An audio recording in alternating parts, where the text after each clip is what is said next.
男人叫江浩，是新来的一名转校生，而他真实身份是北韩的顶级特工。可无知的校霸却要给他来个下马威。下课后，他们将江浩团团围住，却先转头向一旁的班花收起保护费。而看不惯的江浩，则是一巴掌拍掉校霸放在他肩上的手掌。周围的同学顿时发出一阵笑声，而校霸也有了收拾他的理由。天台上，校霸一拳打在江浩的脸上，但为了不暴露自己的身份，他死死忍住没有动手，而对方则把他的钱全部拿走。可让他们没想到的是，之后的举动将会彻底惹怒这尊战神。下课后，校霸把班花强行拽到实验室，要给他私下上一节生理课。几人肆无忌惮地撕扯着女孩。这时大门被一脚踹开，本以为是老师找来了，当看清来人，他们才放下心。但此时的江浩比老师更加的可怕。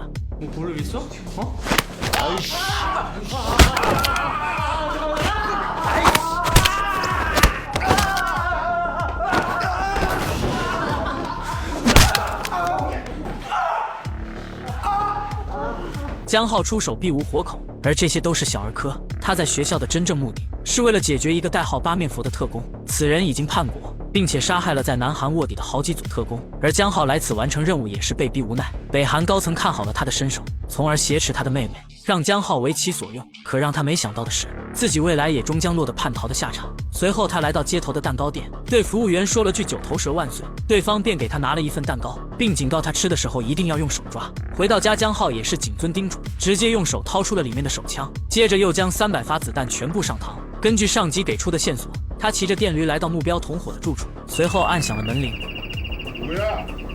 택배 왔습니다.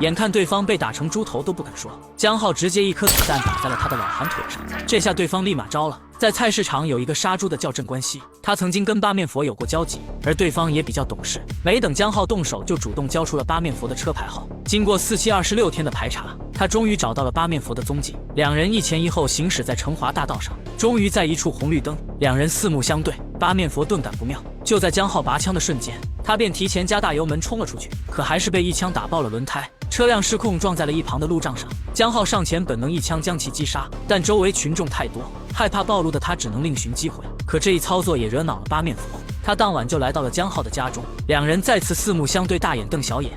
사람 녹다기엔 너무 어린 거 아니냐?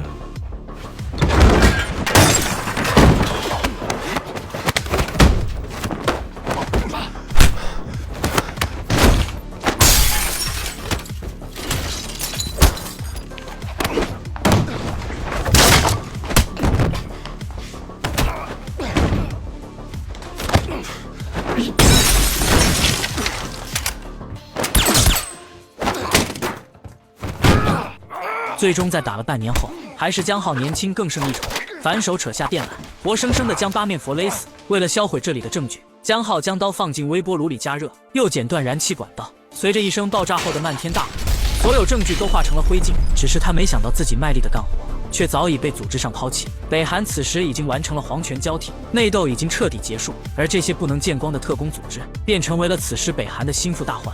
他们将所有特工的资料交给了南韩，让他们帮忙剿灭所剩的残余。此时的南韩警方在各个地区进行全面抓捕，当初给江浩提供手枪的蛋糕店也没能幸免。而江浩正来到一处码头，高兴地上了来接自己回国的船，自己马上就能见到妹妹。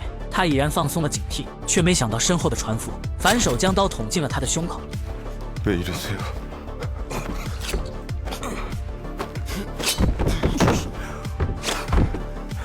어려서 그런지 순진하네.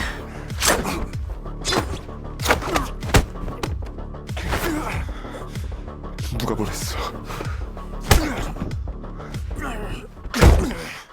누가 시켰냐고!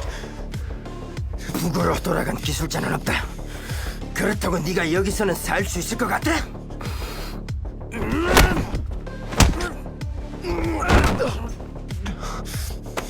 好在船夫并没有什么格斗经验，江浩用尽最后的力气，成功将对方反杀。可此时的他已经没有了躲藏的住处，只能来到了学校班花的家中。在处理伤口时，班花看到了电视中的通缉令，但他并没有选择举报。此时的他想要报答之前的恩情，而北韩境内，江浩的上级正在被毒打，他祈求高层能够给他一次机会，将最后逃走的这一隐患彻底除掉。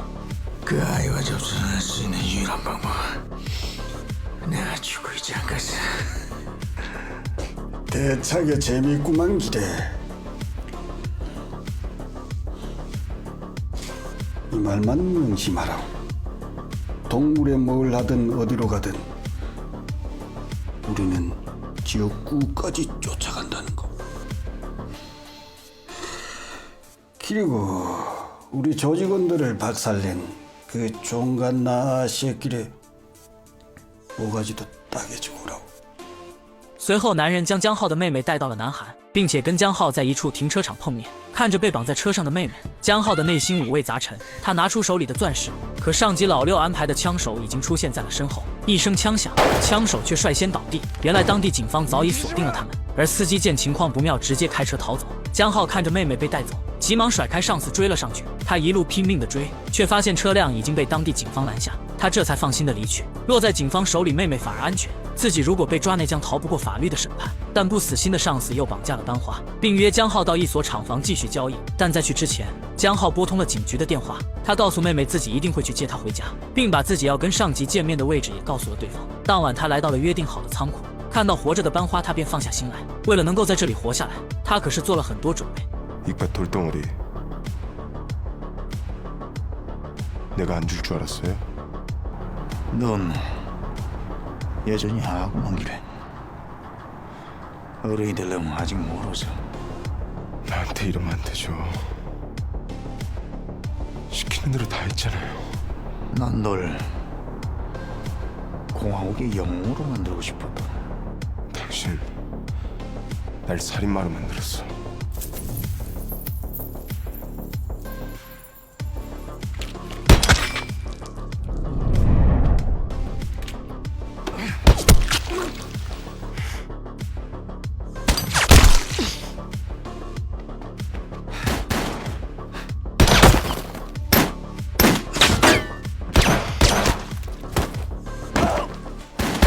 깐나 스킨 거의 질기구만 기래.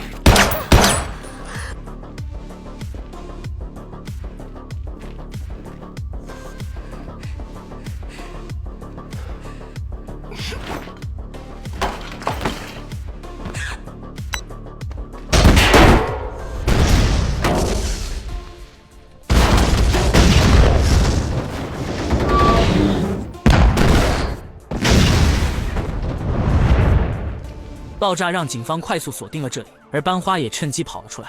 仓库内，江浩跟上级两人正在对峙，而警察的出现更是形成三方僵局。上级威胁江浩想要活命，就先一起杀了警察。江浩缓缓地将枪口瞄准了警察，上级还以为胜券在握。 어떡합니까? 돌아갈 수도 없는데 이게 끝인가 봅니다.